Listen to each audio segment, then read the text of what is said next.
আমার যেতে আজকে আপন বাইছি তো আমার কি দিতে না ফোন দিতে অবশ্যই আমার কেউ না আপন আমার মায়েরও বাগাই দিছে আমার বাড়ি দিয়ে আমার মায়ের অত্যাচার করেন আমার মায়ের বলতেছে আপনি চললে যান আমার রাকিব মারিয়ে লইবে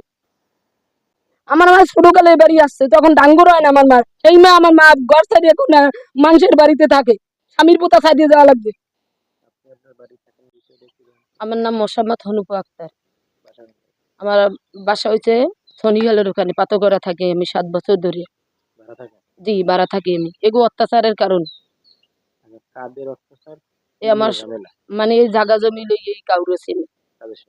সৎ বাইরে আমার জমি ওই আর ওই কেটা ক্যান্সেলে 15,000 কাটা এইগুলি আমার লাগ গান্দা বাজে জায়গা বেশি আর ওই কেটা জায়গা নেছে 3 কেটা লিখি আমার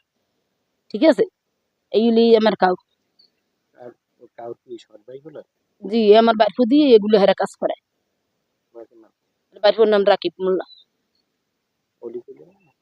বাইফু হয়েছে রাকিব মোল্লা অলি হয়েছে এক মানে ও আমার মারছে অলি আছিল রাকিবের সাথে আর কি জি আমার বাইফুর নাম রাকিব মোল্লা। সেদিনকের আমার বোনের কাছে সৎ বোনের কাছে আমি টাকা পাবো টাকা আমার 2টা হাঁস কিনছে আমি টাকা নাই আমার বোনের বলতেছে বোন আমার কি টাকা দেবা হয়তো শুক্রবার সকালে আসি আমি যখন শুক্রবার সকালে তার ঘরে গেছি তখন তার কাছে বলি যে আমরা কি টাকা দেবো না কয় না টাকা জোগাড়ে নাম কি তার টাকা জোগাড়ে না আমার আসতে বললো কেন তখন আমি আসছি যখন আমার বাড়িপুর এ বাড়িতে আমি জানে না যে আমি ওই মেতে আসছি আমি পূর্ব মাথায় আমার সৎ বোনের বাসায় গেছি সেখানে আমার বাড়িপুর যাই আমার লাড়ি লোয়াটা লই এনে কোদাকু দিয়েছে কোদাকু দিয়ে আসার পরে বাচ্চু মোল্লার বউ আছে ঝিউলি আর হ্যার মায়ের বাচ্চু মোল্লার হে বলতেছে তোমার মায়েরই নিয়ে যাও রাকিব কিন্তু মারিয়ে লইবে এখন এরা 3-4 জনে বলতেছে সেখানে আমার আসতে হয় না অবশ্যই বাধ্যতামূলক আমি তখন আইসা আমার মায়ের নিয়ে যখন যাওয়া ধরছি তখন আমার বাড়িপুর বলতেছি তুই এরকম টানিবিনি করো কিসের জন্য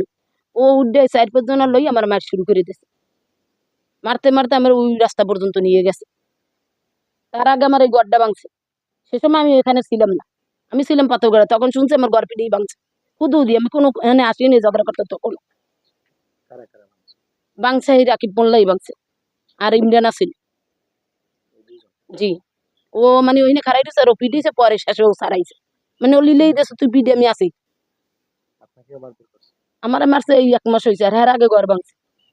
এর আগে আবার ঘর ভাঙি গেলাইছে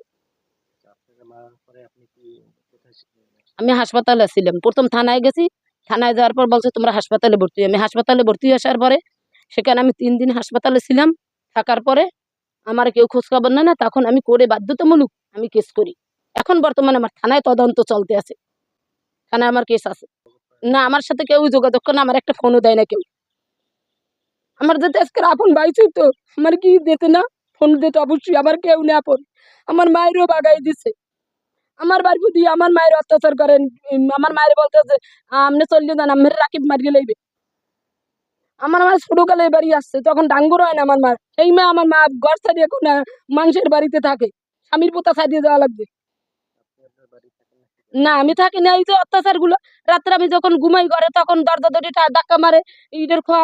পাক্কা মারে এই অবস্থা এবার দুর্নাম কয় আবিজুবি কথা কয়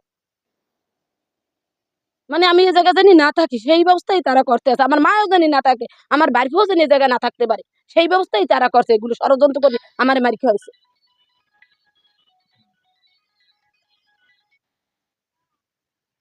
ঘর ছাড়া মানে আমি এই জগতে ঘর দুয়ার ভাঙা চড়া করে এরকম যে অত্যাচার করে তলা বসে আমি তো জায়গা বিক্রি করে এলাম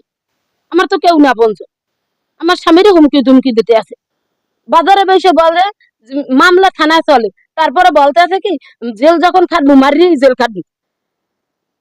6 নম্বর আসামি আলামিন কা এই মামলার সে বলতেছে যখন জেলই খাটবো তখন মারিয়ে জেল খাটবো